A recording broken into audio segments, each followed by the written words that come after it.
নমস্কাৰ ছাত্ৰ ছাত্ৰীসকল, মই তোমালোকক জাতীয় বিদ্যালয় ৰাজ্যিক বৃত্তি পৰীক্ষা 2024-25 বৰ্ষত হ'বলগীয়া তৃতীয় শ্ৰেণীৰ পৰা নৱম শ্ৰেণীলৈকে কেনেকুৱা ধৰণৰ পাঠ্যক্ৰম আহিব মই তোমালোকক তাৰ বিষয়ে ক'ম। প্ৰথম আহিব তোমালোকৰ অসমীয়াৰ পৰা 15 নম্বৰ, ইংৰাজীৰ পৰা 15 নম্বৰ, গণিতৰ পৰা 20 নম্বৰ আৰু বিজ্ঞানৰ পৰা 15 নম্বৰ আৰু তোমালোকৰ সমাজ বিজ্ঞান আৰু সাধাৰণ জ্ঞান মিলি আহিব 20 নম্বৰ আৰু মানসিক সামৰ্থ্য আমি যাক ৰিজনিং বুলি কওঁ তাৰ পৰা আহিব 15 নম্বৰ।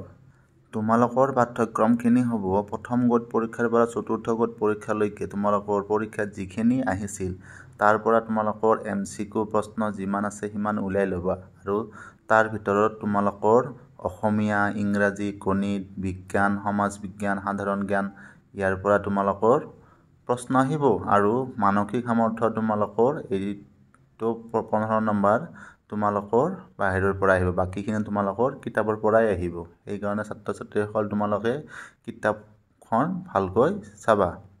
আৰু মৰমৰ ছাত্ৰ ছাত্ৰীসকল, তোমালোকৰ তৃতীয় আৰু চতুৰ্থ শ্ৰেণীৰ মুঠ প্ৰশ্নৰ সংখ্যা হ'ব 100টা আৰু প্ৰতিটো প্ৰশ্নৰ বাবে থাকিব তোমালোকৰ 1 নম্বৰকৈ আৰু সময় থাকিব 2 ঘণ্টা আৰু তোমালোকৰ পঞ্চম শ্ৰেণীৰ পৰা নৱম শ্ৰেণীলৈকে মুঠ প্ৰশ্নৰ থাকিব 100টাই, কিন্তু প্ৰতিটো প্ৰশ্নৰ বাবদ থাকিব 4 নম্বৰকৈ আৰু প্ৰতিটো শুদ্ধ উত্তৰৰ বাবে তোমালোকে 4 নম্বৰ লাভ কৰিবা, কিন্তু প্ৰতিটো ভুল উত্তৰৰ বাবে তোমালোকৰ 1 নম্বৰকৈ কৰ্তন হ'ব।